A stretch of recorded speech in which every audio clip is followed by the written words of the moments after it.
It's about to go down with Marc and Cathey, a live coaching show about dropping ideas. Marc and Cathey coach and have conversations with brilliant idea creators who are reimagining the world through the expression of their words, thoughts, and action. Hey, everybody. Welcome to It's About to Go Down. I'm Cathey Armillas. And I'm Marc Williams, and I am happy to let everybody know that we are here today with Farhad Ghafarzade, who is the founder, the creator, the big man on campus of Green Drop Garage. And he is sharing an idea with us today about finding ways to connect two things that are least connected. Or I like the way he says it this way: finding the intersection of two ideas. So Farhad, welcome to It's About to Go Down. Thank you for joining us today. And tell us a little bit more about this idea, how you came up with this idea, and why you're the one to tell us about this idea. Well, thanks. Thanks for that introduction, Marc. So the idea that I have is the intersection of telehealth and car repair. Okay. Now, to go back a few years and give kind of the progression of what I've started and what I've been doing is Green Drop Garage in Portland, Oregon. I think about 11, 12 years ago is when I started. Back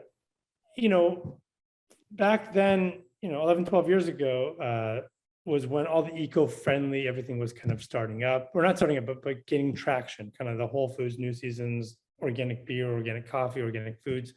We're starting to hit the kind of more mainstream. And for me, I thought, why not car repair? There's a lot of eco-friendly practices that we can institute as a car repair shop that no one else really cares. No one else does. No other car repair shop really cares about it, because most car repair shop owners are retired mechanics that now own their shop. So they're all, I think, further along in their career, more set in their ways. And I was just starting mine. So when we started that eco-friendly car repair, the intersection of car repair and eco-friendly, that was new. And it's still not that many repair shops around the country do it. So all that, all that is just, picking the right products, re-refined motor oil and low VOC chemicals and wind power and offsetting our carbon emissions, all that stuff that makes us certified B Corporation and ecologically, we have all these certifications that make us more, eco-friendly as a company, but we still fix cars fundamentally. So going forward with car repair, that was all good. We were doing that for about 5 years, and we were growing. We went from one shop to two shops, and for me, what was really fascinating was that at that point, I had been married for a couple of years, and Amazon. My wife, we became an Amazon Prime member. So what does that mean? Free shipping. But what does that really mean? It means you get like 10 times as many things delivered from Amazon to your doorsteps. We have all these boxes. But I'm like, well, Prime's only like $100 a year.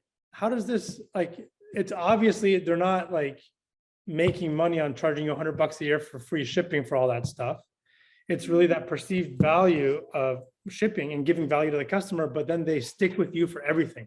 Okay. Now, for better or worse, Amazon has some good things and some bad things, but the idea itself of engaging the customer and keeping them there.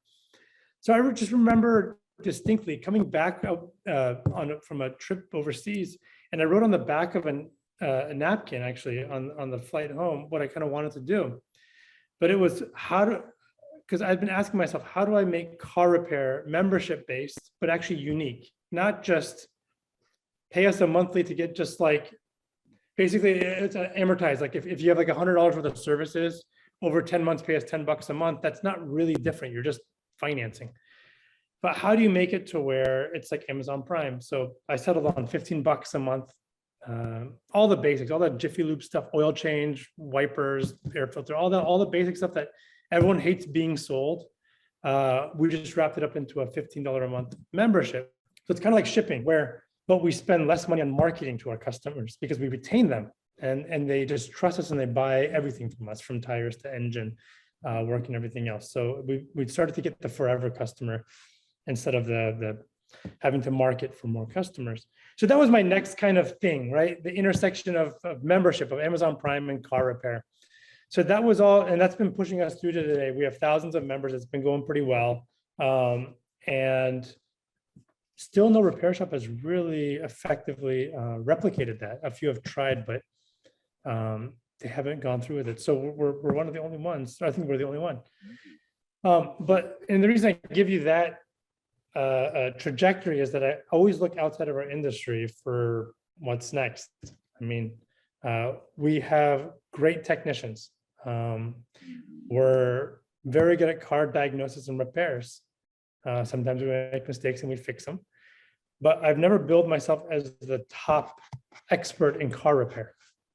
I've wanted to be the person who brings great car repair to people who don't speak car language, right? So what that means is, how does my mom come into the shop? If my mom were to come to a shop and feel comfortable and have that trust, how does someone who takes their car for granted, they ought to take their car for granted, it should just work.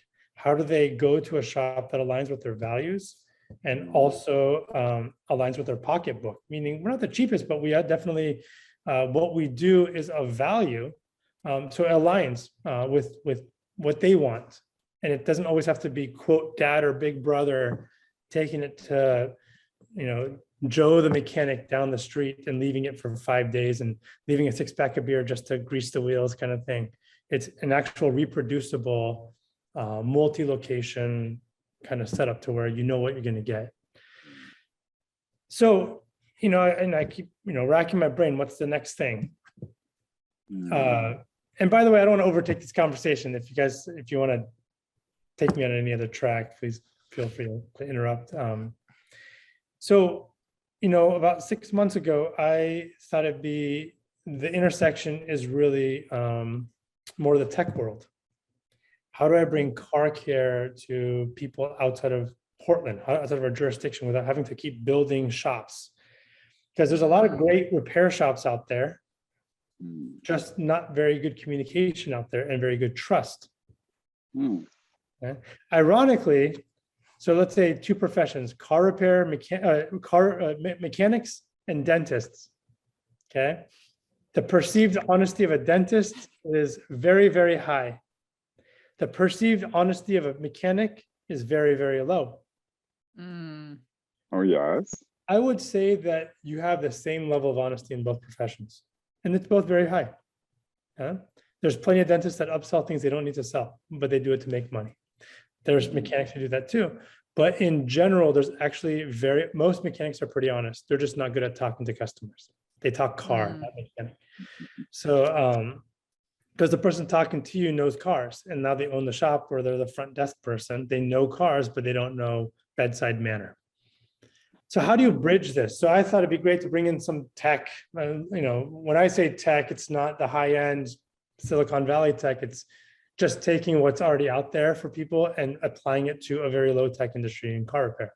Low-tech meaning how we communicate with customers. Most repair shops still print paper. They still operate on phone calls, which is good, but we try to operate on texting and messaging and email and paperless invoices and all that stuff, and pictures and videos instead of verbal. So how to bridge perceived dishonest car repair shops with people who are not car experts. So I started this thing called Green Drop Talk. So it's a texting platform that allows you to chat with a mechanic. So it's basically a mechanic hotline over text. Okay.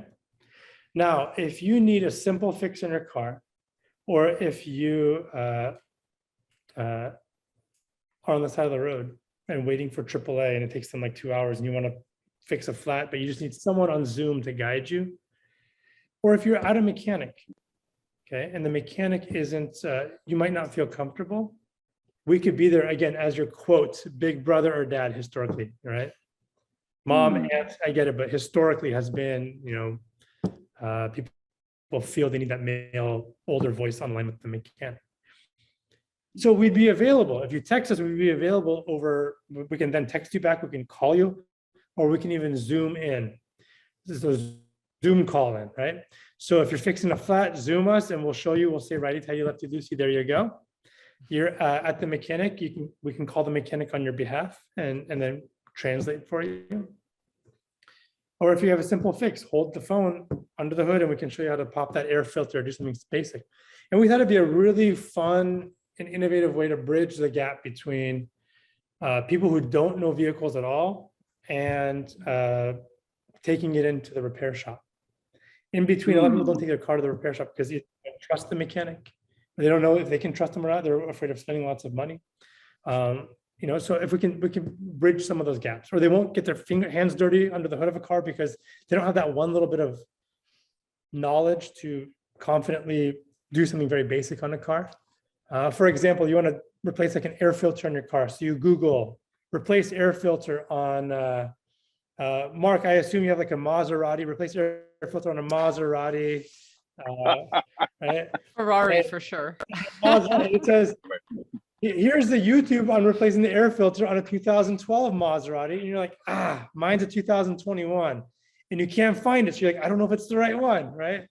So you text us and Mike, the mechanic's like, all right, Mark, just pop your hood. There you go. And you hold I'm saying, this is the phone, like, hey, Mike, and you're doing the work and they show you how to do it. Something basic like that. So bridging that gap between doing something good for your car and where you are. I got a question for you. Yeah. As you explained this, there was a term that you used a little bit earlier that resonated in my head, especially because of this concept of finding the intersection of two ideas. You've been telling us about car repair, and in telling us about car repair, you use the term bedside manner. What does bedside manner mean to you? And how is it so completely different? Like, how is it so in another world than car repair? Well, so bedside, so maybe I'll give you my definition of bedside manner. It's in the medical field, right? So the doctor who's next to the bed of the patient, how do they speak to the patient and how do they make them feel at ease and good and informed? So that's about bedside manner in the way I see it. Again, car repair, I think, has missed all of that because historically, cars were the domain of people who were experts in cars. So you didn't need bedside manner, you needed expertise, okay? We can relate this, maybe, let's look at an analogous industry. Let's say computers, okay? So let's say the early to mid 80s, okay? The people using computers were experts. So if they ever called tech service, a computer service, they weren't looking for someone who made them feel good. They were looking for the expert because the person who's working on the person calling in is already an expert. They don't need to feel good about themselves. They need to get the job done. Now, let's say fast forward to 2020, consumer electronics in general. Imagine calling into Apple Care or whatever else and being made to feel like if they ask you a question that you don't know, you'll feel bad about it because we're end users that we take our computer for granted. So we're not experts at all. So we're not looking for expertise as much as we are looking for empathy. In cars now, we don't have that. Again, I have to keep saying that quote, the dad, the older, historically male figure that would take it to the muffler shop, the brake shop, the mechanic, and talk to the mechanic directly because that was their domain. Now we have people who are experts in their own field, right? So like you guys are experts in your own field, and then Mark, you want to take your Maserati to that mechanic. You're like, just take care of it. I don't know anything about it, and I want to feel good about it. No, I don't know if you own a Maserati or not. I'm just giving you a hard time, but I don't. Maybe one day. So going back to bedside manner, I think it's been missed because our industry, I think now it's starting to become a requirement, but I think going forward, it's starting to become that more. You need, again, bedside, you need to have the end user, there needs to be more empathy for the end user, and to also make them, and to build more trust, because the end user knows less about what they're using than ever before. Yeah, I think really when you said bedside manner, Farhad, I was thinking, the number one thing that you really need to make people feel is the trust. I would double down on that. I mean, when somebody comes to you and they talk to you very pompously and they tell you, oh, there's this thing, and you don't know anything about it. And so you're like,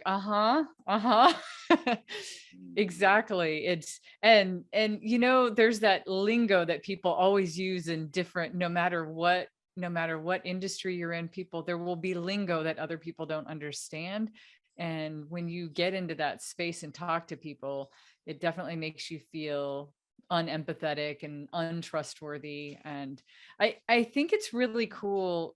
Farhad, I want to ask you a question, because I think if we look at this, like, you're an entrepreneur and you have been very successful in doing what you're talking about, which is taking two ideas and intersecting them.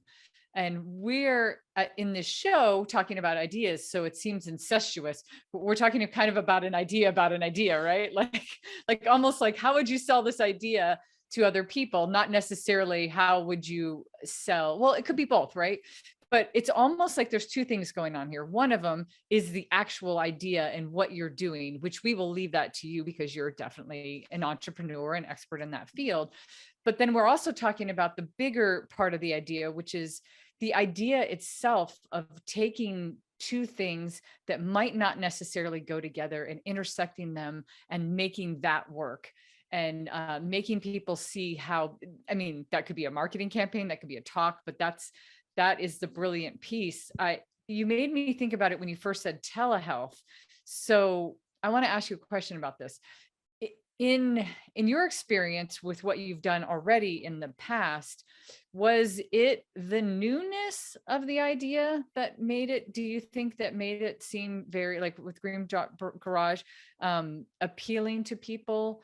Was it the newness? Was it a familiarity in another area that they could just now cling on and put to car repair? What do you think the magic of the idea was, is I guess what I'm asking. Well, of every iteration of like what I've done with, fundamentally it's good car repair. Like, so that aside, good car repair, good bedside manner, that's what they call it, table stakes. Like you can't move, you can't move forward without stellar service and repair. So that aside, I think it's that I remember when I launched my membership program, many people actually didn't believe in it. Most of my management staff didn't believe in it. Actually, all of them didn't believe in it. None of them believed in it. All of them did not believe in it. So it took about a year, and they all left because their paradigm of car repair was maximize dollars per customer. And with this program, actually, we had less dollars coming in per customer, but our customers came back more often because they trusted us and they came for everything. So our customers, going to the customers, is, yes, I think it resonated with the ones that we were targeting, meaning it skews younger. Our demographics, or the of people who come into the shop, and when we look at it, tend to be on the earlier side of their career. Their mid 30s to early 40s is our what is that, the middle part of that curve, like the highest percentage of our clients. So most of them, and I'm one of them, have subscriptions. Okay, so I don't buy CDs. I have Spotify, right? I don't. We have Amazon Prime, for better or worse. There's all these subscriptions that I'm on, right? Even my Razor software, my membership to Office, right? Software. But what that does is that it means so. And I think what hits people is that it's the easy button. You don't have to think about it anymore. Okay, so then you say, hey, you now have this host host of services. You can just come in. We don't charge you for this level of service at all. Come in every week if you want to. And you only get charged if you need more, and you can choose to spend more or not. So it puts them at ease and it disarms them. It's kind of like that buffet, like Spotify. Once you pay the subscription, there's no ads and you can listen to it unlimited. Same with Netflix, right? Same with all that stuff. So so I think it just resonates where they see that it's the car repair idea that's borrowing from somewhere else that's made their lives easier. Mm-hmm. Okay. And if we actually make their lives easier, they become the forever customer. It can't be a subscription or a product that promises one thing and gives them something else, because then you lose them. So it really puts the onus back on us to keep that trust going, because if someone signs up and leaves in 6 months, we've lost money, right? Yeah. It only works when we keep someone on for more than a year. So it puts us in a position where we have to play the game of trust really well, like take care of them, and then it works. Mm-hmm. Okay? How critical in order to build that trust is it to connect two things that seemingly have nothing to do with each other? Well, I don't think connecting two things builds that much trust. It gets them engaged. It gets them in the door. Yeah. The trust is actually doing the fundamentals of good car repair and taking care of the customer. All those things, like I said, are table stakes. Like you got to do the right thing. Yeah. Actually, by the way, and on a side note, our company values, we have 3 values. That's it. Do the right thing, solve problems, get it done. That's it. Yeah? Love that. That encompasses everything we do. But going to this new idea that we've pulled through, okay? With this idea, and I'll give you some ups and downs on it, and then I'll get to where I'm actually at now. So I had this idea, and I'll be brief, but I started the process right before we flew to New Zealand. I spent 4 months in New Zealand. My wife is a Kiwi. So we were in New Zealand from March until August of 2021, so this year, to avoid some COVID lockdowns. So while we were in New Zealand, we were in lockdown we were isolated in a hotel for 2 weeks. Military guarded. It's a real quarantine, not the US version of a self-isolation. So every day we'd get 2 1-hour blocks to go walk in circles in a parking lot. That's again guarded by military, 2 fences. If you can't escape, if you try, they'll get you. So I was talking to this guy who had just moved to New Zealand for work from the US, and super smart guy. And I was telling him my idea, and he said, "You really need to factor in a layer of AI, artificial intelligence, on this." Right? So he started talking about he goes, "What if you take the sound of a car? Okay, so you hold the phone up to a car and it has a signature sound. If there's a problem, like Marc's Maserati is misfiring, or Cathey's Tesla is not Tesla, but something else. I know a car is making some weird noise." Tesla's good. I like Tesla. Well, Tesla doesn't make much noise, but you could probably listen to the suspension or the brakes or whatever else. There's a signature sound. And then you send that sound back to your expert mechanic. And I have mechanics that off of sound can give a good idea of what the problem is. Wow. And I call this old person knowledge, meaning a person who's been in the trades for 20 years, it's instinctual. Okay. Yeah. So you say, "Oh yeah, that's that." Okay. That's got to be the Johnson rod's loose on that car or whatever it is. Right. Yep. And we're like, what is that? Yeah. And I have technicians. I have maybe 5 technicians in the company out of 30 that have that. And they'll call between shops. Like one junior technician at one shop will call a senior technician at another. Goes, "I don't know if it's the sound of the AC compressor or the timing belt that's making the odd sound." The mechanic says, "Put the phone up to the car." "Oh, it's the timing belt for sure. I've heard that before." And you can't. There's no troubleshooting a diagnostic tree that can get you to that. It's old person knowledge. You just gain it by experience, and we're losing that every year. We have the old people retiring and fewer young people coming in to replace them. So we think technology is going to replace all that, but the current technology isn't going to. With AI, if you can recapture what these older people can hear, and over time the AI learns, and then as that person isn't available anymore, the AI gives you a percentage, like a 60% chance of this. So it helps you diagnose things faster. To where I said, ultimately, what I want is your phone to listen to the car all the time and just tell you your car's fine until your car's not fine. So when it's not fine, you already have this trust that it's been telling me it's been fine for 6 months. Now it's not fine. I better get in, right? And if you get in early, the repair is cheaper, but it's also a higher margin for the shop. Win-win. Because when you do a smaller job, it's a quicker job and you make more money as a percentage of the job than if it's broken. And just how it works. So win-win is customer saves money and mechanic does the job that's easier instead of harder. So I thought that'd be a great thing to do. But again, I was over my skis. I'm like, this is an awesome idea. I haven't built my team. I've been an entrepreneur, but I own 100% of my company. It's been a bootstrap. Okay, I haven't built out a team of experts as on an ownership level or as a So I started myself and I added people along the way. Got great staff, but they're not the entrepreneurs to build something new. So I haven't done that. So that stalled in New Zealand after a couple of months. I was working on that, and of course I was in New Zealand, so it was hard to focus.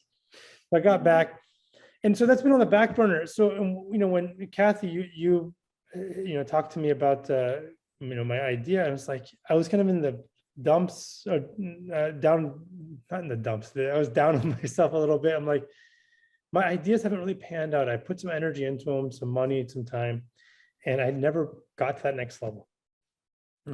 With that last idea, I never got the AI finished, but I got the texting started, and I actually had an employee, and it was working. I just never got past that initial phase, so I kind of put it on pause. So I said, man, I need to take a step back. You know how you take a huge leap forward, and then you go, all right, time to kind of like take a half step back and get a little bit into reality.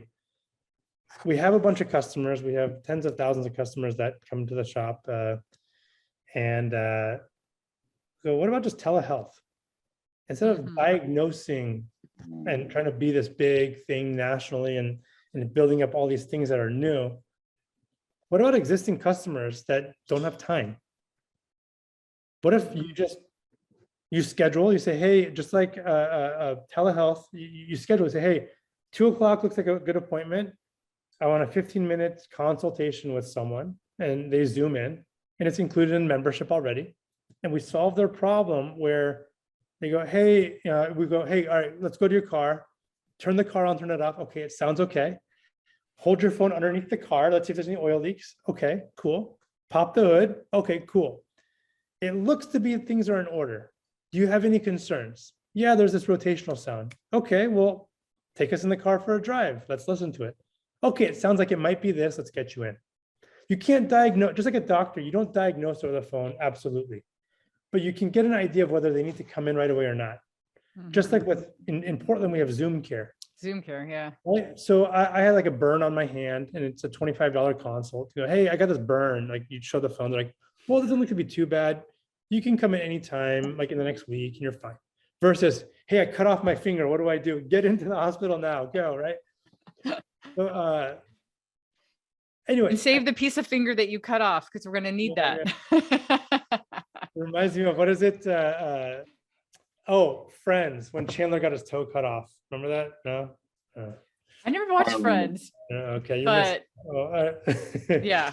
But that's the idea to talk about, I think, is car telehealth and how to get that off the ground, because it's closer to what I've been doing already. I have the customer base that can solve the problem for them. I don't need to find new customers that need the problem solved. Do you hear that, by the way? I don't know if you hear that. Yeah, I get it, the train. So, yeah, there's a train going by. Sounds like they need telehealth.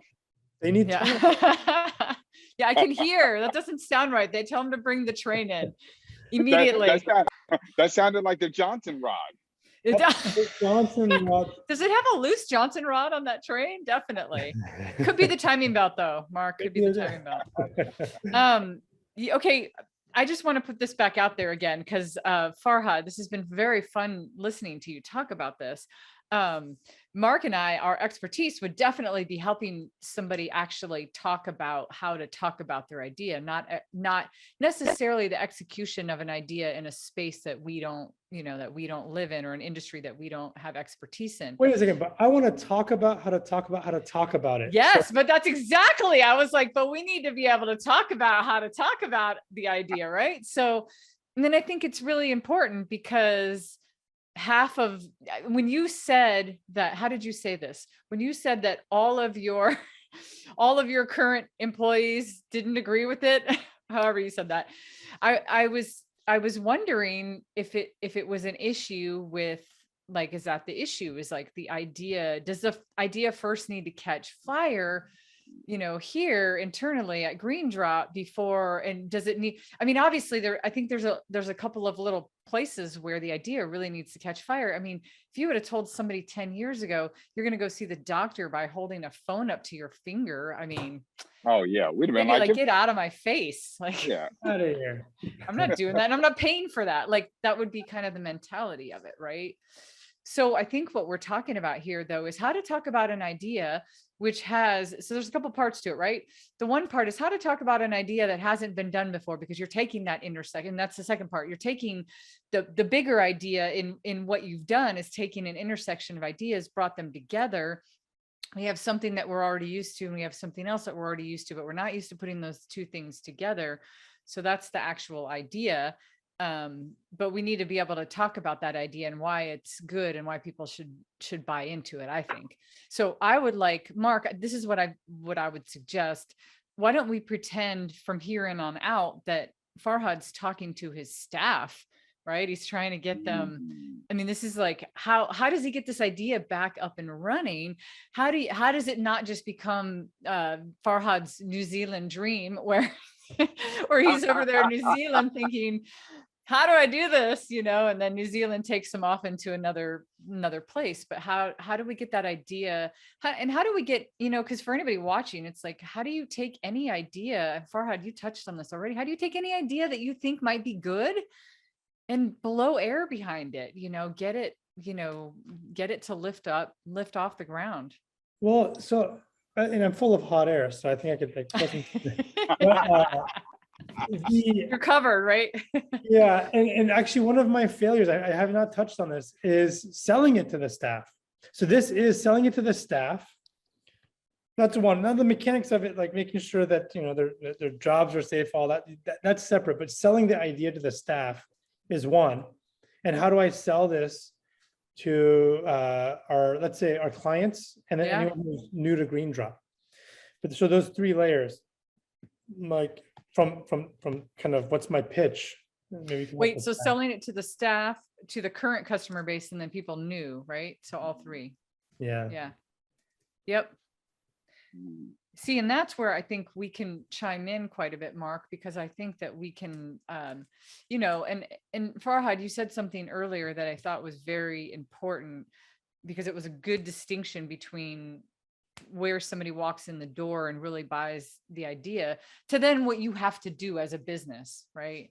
I mean, yes, once people get in the door, if you don't have good car repair, your business is done, right? It's not a good business if you're not running business well. So that's something completely separate from, like, how do you sell this idea to the staff, get them excited about it? How does he get more?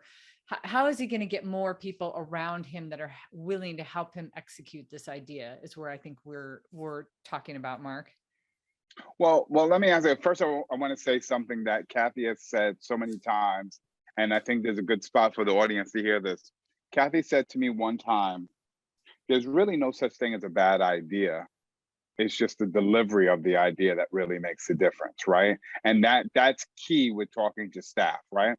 I'm curious, when it comes to your staff and this idea, what is your understanding around what's getting in their way of accepting the idea? Well, so I don't believe that there's getting anything in the way of them accepting the idea at this point, because I've sheltered them from the ideas so far.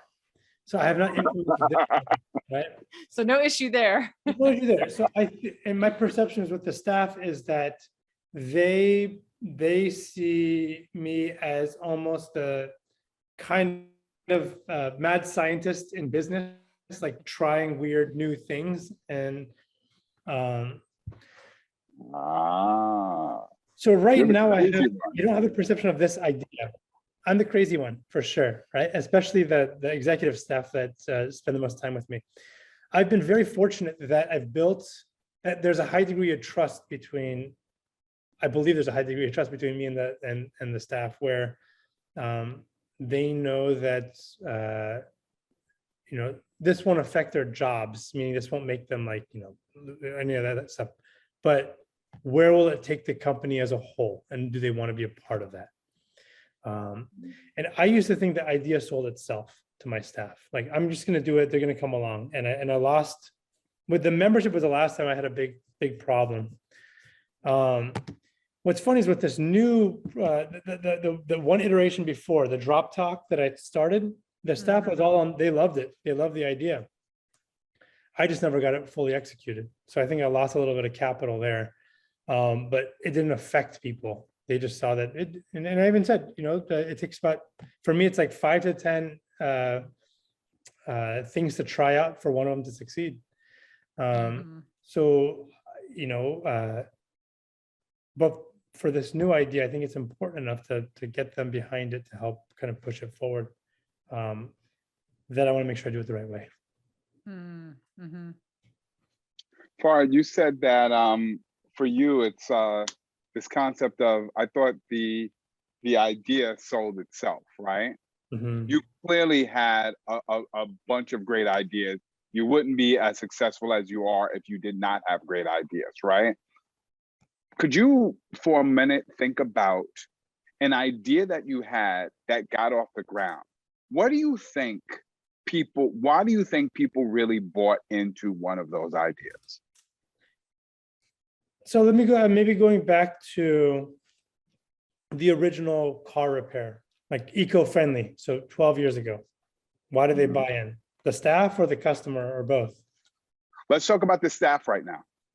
The staff that bought in saw that I was doing something different.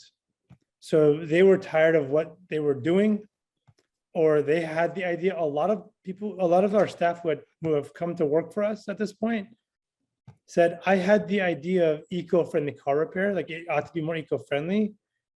I just never saw another person do it. So you're doing what I had thought about. Okay. So they're just not ones to start a shop. They're ones to work in a shop.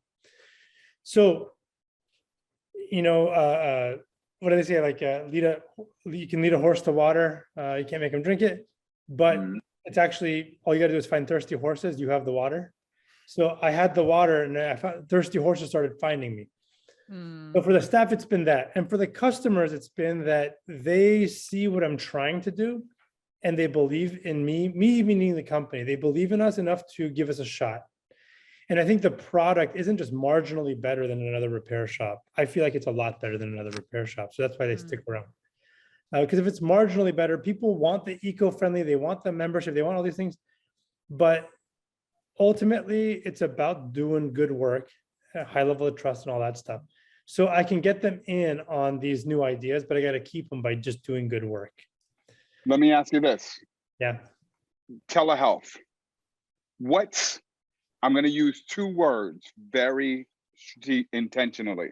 Okay. What's crazy about this telehealth idea? What's just crazy about it? Crazy bad? I'm not going to say bad or good. I'm just going to say crazy, right? Okay. Because you said sometimes they look at you as like the crazy scientist, and it's a little bit, right? Yeah. So what's crazy about the idea? What's crazy, and it's my 7-year-old starting to use the word cray, which is really disconcerting for me. But so what's crazy is so for a car repair shop, this is what's crazy about it. And I've gotten this from other repair shop owners. What we're doing is devaluing car repair. Okay, car repair has been a black box. Okay, and then you pay money to unlock bits of knowledge and insight into that black box. So meaning a mechanic says, well, I've spent 20 years learning.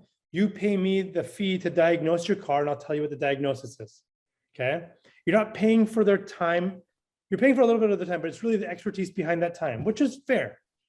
Now, the membership devalued it. So meaning for, let's say for $15 a month, you're selling an $80 value for, in effect, every 3 months you're doing it. So for $45, they can't compete with that. So with this new idea, what you're doing is you're solving people's problems before they come in the shop, and you don't have a chance to upsell them. You don't have a chance to look at the car. So on one side, you might be doing a less of a service for the customer because you solve a problem, but the bigger problem lingers. It's kind of like a doctor. If they just say telehealth, never come in, they'll solve that one problem for the burn on your finger, but you'll never get in and say, you know, I have this problem somewhere in my body, and it turns out to be something more serious, right? So that's what's crazy in our context is that it can upend the financial model of repair shops, including our own. It can also upend the perceived safety of someone in a car. So meaning with that telehealth, we want to catch something that is actually very dangerous for a car. We regularly find things that are super dangerous if they keep driving. So that's one thing that is, you know, crazy about that. All right, so now let me ask you this. Yeah. Same question, but I want to change the word. Yeah. What's different about telehealth? Different about telehealth for cars? Different about telehealth for cars is that you get expertise without having to, you get expertise 10 times more convenient in the comfort of your own driveway. Let me we're back used up to that in other areas, right? Which is why when Farhad's saying you're taking these two things and putting them together, you're used to the one thing. So you already know what that experience looks like. You know what an experience would look like. It kind of reminded me when you said it, Farhad, if I was going to try to text one of my friends that's very mechanically inclined, and I'm like, I heard this weird noise in my car, and I'm trying to just tell them over text, you know. So you're taking something that you're very familiar with, communicating via our smartphones, but then you're adding in a professional car repair service that is thought of as like having to bring, take time off work, having to go take your car there, having to sit around and wait in the waiting room, or, get a ride back to your office, like, all these things that I think Farhad is like. And by the way, you've done that with me, Cathey. You've texted me, right? I absolutely have. I am a proud customer of Green Drop Garage, of course. But they do things different. They don't leave you there. They send you home on a lift, or send you back to the office on a lift. So, but that is a really good question, Marc, right? Because it's getting to the heart of, you're taking the one word and saying, why is it crazy? Why is it different? And, and in the same sentence, one of them looks bad. One of them feels like it could be bad because you're disrupting something, right? Farhad, you're saying it's kind of disruptive to the industry and what people are used to. But then in another way, you're finding out how to be the red box of the blockbuster world, right? Well, think about your audience, right? And again, two things to think about. One, think about your audience, your staff. They back away from the crazy scientist Farhad. So anything crazy about this idea is not like leading a horse to water. It's like leading a horse to gasoline. The horse is not drinking it. That's crazy, right? They pay attention to what's different, which means they're buying into it, right? So what's the water? What I don't know where I'm going with this metaphor, but thirsty horses, water. right. Your staff open to something that's different, not crazy, but different. And what I did notice is when I asked you about what was crazy, you spoke about what was crazy to your staff. When I asked you what was different, you spoke about what was different to your customer. Yeah, that's true. And I'm going to push you to not change the audience when you change the word, Okay. right? So Yeah. now, what's different about this idea from the perspective of your staff that would make them feel that this is not devalued, this is not upending, this is something different that, yeah, Farhad, you're right. We do need to start doing something differently. So what's different about the idea for the staff? The difference for the idea and what's different for the idea for the staff would mean a higher level of trust and easier when someone comes into the shop, they already have a high degree of trust and they're already likely going to do the job that they need. So right now, someone comes into the shop, let's say 1 out of 2 to 1 out of 3 won't do the job that the car needs. So we'll tell them they need it. The staff takes the time to diagnose it, and we present it to the customer. And whether the customer, they don't have the funds for it, they don't trust us maybe, or they don't want the job. So our conversion rate hovers around 50%, let's say. This one, it's upstream. You're converting them during telehealth. So if the car is coming in, it's coming in for service, not just for us to maybe you want it, maybe you won't, because they've already been pre-screened. So for the staff, it's a higher conversion rate, I would say. Never thought of it that way, but it's a higher conversion rate for the customer, or for the customer for the staff. Yeah. So they're more productive, which means, financially it's better for them, and also they take more pride. They like to fix problems. So anyway, there we go. Yeah, that was a great question, Marc. That was a really Thank great you. question. I gotta take these notes here. Higher conversion rate.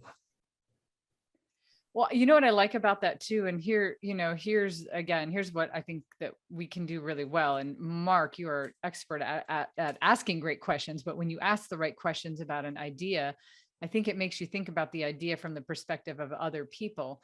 And so in this particular case, that was a good catch of just don't talk about the idea to one audience and then switch it when you're talking about it in a different way. That really makes you think about how, I love that. But how do I talk? But that's a solution for the staff, or what's different? I don't talk to the customers about that. Right. When you come in, you'll likely do the work more, but it's at least it's actually in the same vein. If your car is coming in, it needs something. So we're not wasting your time. So it's the same thing, but different language that speaks to them. So it actually is, the message to the customer is the same, just it's not about the staff metrics, it's the customer metrics. You're not coming in for BS. We're keeping you out if you don't need to be here. So if you do come, it's important. And time is the one thing that everyone needs. You could reverse the words for the customer too, and say, well, if you already know how to explain how it's different, if you were to try to flip it around and say what would be crazy about that, you could absolutely come up with that. For some people just thinking about texting, my mom would probably be like, is the font big enough? There different people with different challenges, different levels of course, with your base being younger, that would not, for the most part, be an issue. I've got some grades. I don't know. That white hair. But you're tech savvy, right? So, and many of your clients would be, but what would crazy look like? And that, I guess that's really exploring an idea from all facets, and don't just make assumptions, I think, out of the gate too. When you want to talk about an idea, maybe flip it the other direction and say, well, what would be crazy about that to them? If they weren't going to buy into it or thought it was crazy, what would make them think that's crazy? Oh, ask them. Yeah, ask them would be good. Or, could you, is it something you feel like you can figure out? Or that would be great information to have, right? Okay. That's where research comes in really handy. I think many times it's so funny how sometimes when people are the inventor of things, they always assume that the knowledge that they have in their head, because they've thought about something over and over, that other people have that same knowledge or that same like nobody puts in this much thought about the car repair than Farhad, right? Like I'm definitely not sitting around going, about car repair. Like, how would I best like to consume car repair? Until I get into a moment where I need my car repaired. Then I'm like, oh shoot, I really need to think about how I need to get my car repaired.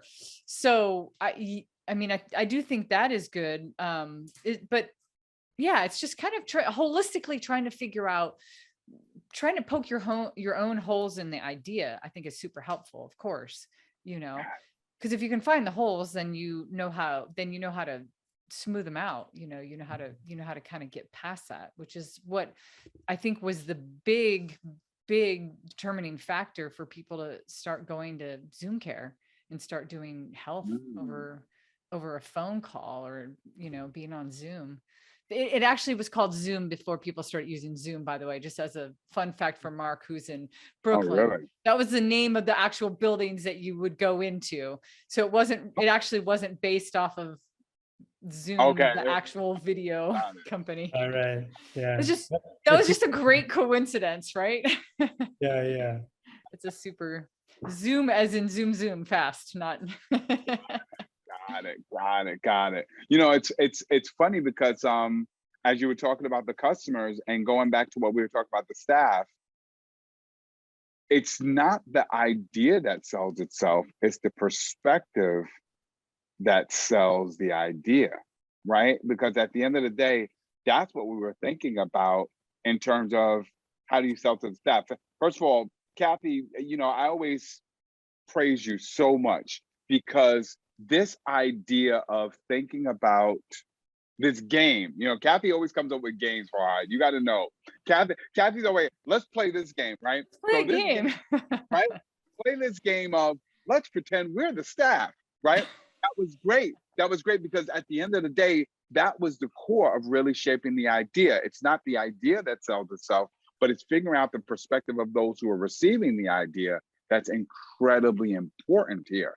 I don't know how much you have to sell this idea to your existing customers and others. Maybe you do, but it sounds like the staff was really the big stumbling block there. The staff is it's a stumbling block for sure. Selling it correctly. If they're bought in, they'll be the best allies in this, and to help for sure. Yeah, absolutely. Well, here's one thing that I want to kind of go back to again really quick too, because I feel like we keep going down close, which is awesome, and then I like pull back. One thing I really love exploring with you, Farhad, because you're very much a thinker, and I love that about you, is just, I want to go back and just give props right out of the gate. Bringing this intersection of two ideas is such a great idea to our audience and anybody in any industry right now. So I want to pull out to the bigger sense for a second and just talk about how valuable that is as an idea. Anybody that's doing anything, that's selling something or is in a business or has a career, should always be thinking about it. It kind of reminded me, Farhad, do you watch scary movies at all? I'm scared of scary movies. I didn't watch scared of scary movies. Dang it. I never find anybody, Mark. Yeesh. One of my favorite scary movies is the movie Halloween. It's about a guy named Michael Myers. And when they were first making the movie Farhad, they didn't have a lot of budget. It was the first movie. And so the set designers, the costume designers, went to a mask store to just buy an existing mask to see what they could do to make a mask for him. They ended up buying a Captain Kirk mask, so they bought a Captain Kirk mask and they spray painted it with appliance white. They did some weird buzz thing here. They messed up the hair. They opened up the eyes and they drooped down. I think they had to melt the thing a little bit, and they drooped the face down a little bit. And so they kind of morphed this, but what they really did was they took and they intersected two things. And it's now one of the most well-known, you see this face and what this is, and it's become one of the most well-known, and so I just want to applaud you, Farhad, because many times the best ideas and things that become most recognizable were because somebody took peanut butter and jelly and mixed them together, or peanut butter and chocolate, or whatever recipe we're going to talk about here. So I just wanted to kind of say that for the audience that, we got deep into it, but I think it's I don't want to overlook the fact that you started an eco-friendly car repair shop. That sounds normal to you. It still doesn't sound normal, I think, to most people. Okay, well, I appreciate that. Yeah. Well, oil and water do mix. Apparently, oil and water do mix. With enough agitation, yes. With enough agitation, yeah. But so let me ask you about this, Farhad, because I'm really fascinated with you as an idea, creator. What really made you get to that point where you realized that was when you started Green Garage, what made you go, yeah, it has to be two different things. That's what makes something different. It has to, where'd that come from? Well, this came from, I remember very distinctly in college. I was going to go to dental school, and I decided not to. 2 weeks before I took the test. 2 weeks. Wow.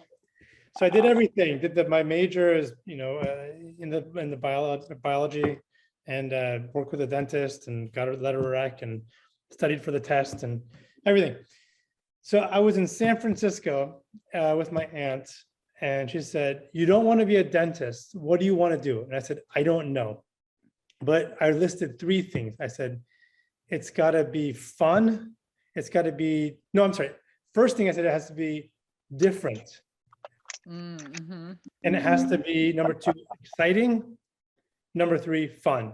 And I think I even put number 4, I'm like, has to do some good. Like, I have to do something good for the world.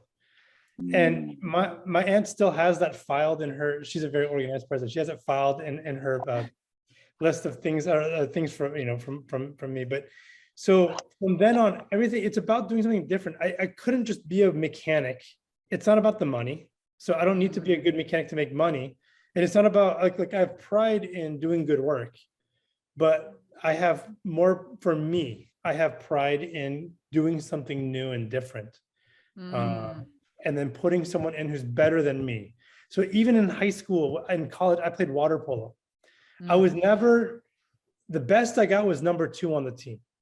I was always number 1 in assists. Okay. Because I find the right player to lob it and they score. Okay. So that's been just me, where it's not about being the best at something. It's about doing something in a new way and letting someone else finish it, from sports to business. So it's not about the money. If it was about the money, I could do a lot of different things. I'd be a dentist, maybe. It'd be easier. Because dentists and car repair mechanics are both just as trustworthy. We learned that already. Yeah, the dentist is just, honest. I've worked with mechanics. I'm constantly amazed at how much scientific process comes into what they do. And the dentist is a mechanic just on teeth and on the mouth, yeah. On the mouth, and you add a 0 to the labor rate. But the but so I think, that's what I don't know if I even answered your question, but basically it's not exciting for me to be the best at something. It's about starting something different and seeing how far I can take it before someone else can reproduce it without me being there every day, and then move on to the next thing. So with car repair, we're going to open, we have 4 shops. Hopefully we'll get to more locations, but that's because we have staff that will do that. It's not about me opening more locations anymore. It's about me doing something different and giving them space to create more. So our last location was opened by our staff, not by me, which is really exciting. Again, I don't know if that answered your question, but that's what I got. That's my answer.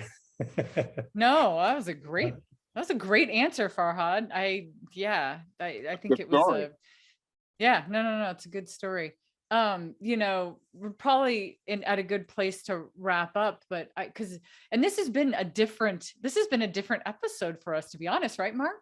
Yeah. Because normally we're talking to people that mostly want to talk about their idea. But we kind of sat in the weeds with you and talked about and listened to you talk about how you were trying to execute on this idea. And I think that's phenomenal. That's different. And I think that makes it great. But again, I think for me, the one thing that I learned from listening to you, Farhad, that I think that you gave to anybody listening is that look for that different, like anybody, unless you're going to be the best, unless you think you're going to be the best, like look for that different, looking, and I love that. I don't know. That's kind of what I got. Marc, how about you? And then I'm going to ask Farhad too. So. I am fascinated by peanut butter and jelly, oil and water, dentists and mechanics, and this whole idea of thirsty horses in water, right? Yes. Captain Kirk and Michael Myers. So I agree with Cathey, like this whole concept of taking two completely different things that you would never think about putting together and putting them together. You talk about being excited about being different and not being the best. I think there's a level of excitement about bringing two things together and creating something that nobody ever expected, but absolutely are gravitating towards. I love that idea. And today I also love the idea of how you sparked this thought of different and crazy, right? And the dichotomy of those two words. And we often celebrate crazy, but we also acknowledge that sometimes the world is a little scared of crazy. Yeah. Sometimes the world is okay with different. And it might just be semantics, but it's all about the perspective of the audience, because it's not the idea that it's not the idea that sells, or it's not the idea that sells itself, but it's the perspective of the audience. So that was those were a couple of big takeaways for me. What about you, Farhad? Well, for me, it's funny, like just talking it through with you guys clarified it a bit more in my mind of, what would be the exciting next step, and kind of at least selling it to the staff.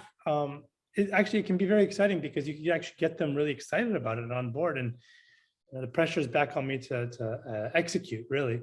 What you got me thinking about between crazy and different, and it reminds me of like the what is that, the concentric circles of it's not the word stress, but let's use the word stress. In the middle, there's no stress, you're comfortable. Next level, there's a little stress, it's different. That's where you grow, that's your growth zone. And then the outer circle is the, oh dear, that's the crazy zone, right? That's too much. Yeah. And a lot of times, you want to oscillate between those two as a hard charging entrepreneur. And then maybe as an operator, you want to be oscillating between the first and the second, a little comfort and then a little stress, a little comfort, a little stress. So, but making sure you don't spend too much time in the crazy zone, because then you risk sustainability for yourself and burnout, and for your staff, and because they could leave and burn out. So that to me, that's where that's my visual of different versus crazy. Difference the middle, concentric circle. The crazy is the outer, where you're just it's too much. So I appreciate that. That's a good way to look at it. That's really cool, Farhad. And that actually reminds me too of, like, I've been watching a bunch of documentaries, and lately it's been people doing extreme sports stuff. And you watch some of these, well, I'm watching this one guy in particular, and I'm like, he's emotionally going to die if he doesn't put his life at risk. And no joke, like he broke like every bone. I'm just watching this one thing, and this guy like broke every bone in his body. And then it was like, nope, I'm going to do it as soon as I get out of the cast, I'm going to do it again, because I will emotionally, I mean, he didn't actually say the words, but I felt that, like, and so I love that, Farhad. I love this kind of visual of where the crazy lies in respect to like different. So it's pretty neat. Well, Farhad, I don't know if somebody wanted to kind of find out more about you or Green Drop, what's the best, like, where would you want them to kind of connect or reach out and find you? Well, you can always email me direct, or anything at Green Drop Garage. So Farhad at Green Drop Garage is my direct. That's the best way. You go to our website, greendropgarage.com. There's also a text us phone number. it's about car repair, but if you text, you want to get a hold of Farhad, they'll put you through to me, and I'll be available. So be excited to talk to anyone about this. Awesome. Yeah. Especially if somebody's out there and you're like, I could be that test subject for you on the other side to tell you what I think about this, would be awesome. And it would be great. Thank you, Farhad. And for Marc and I, of course, if you want to be on our show, please reach out to us. We have it'sabouttogodownshow.com. Or if you know somebody that you're like, you should be having this kind of idea conversation with them, please reach out to us. We love having awesome ideas like Farhad's. So Farhad, thanks for being on the show. And until next time, it's about to go down. Is that what it is? All right. Thanks, guys.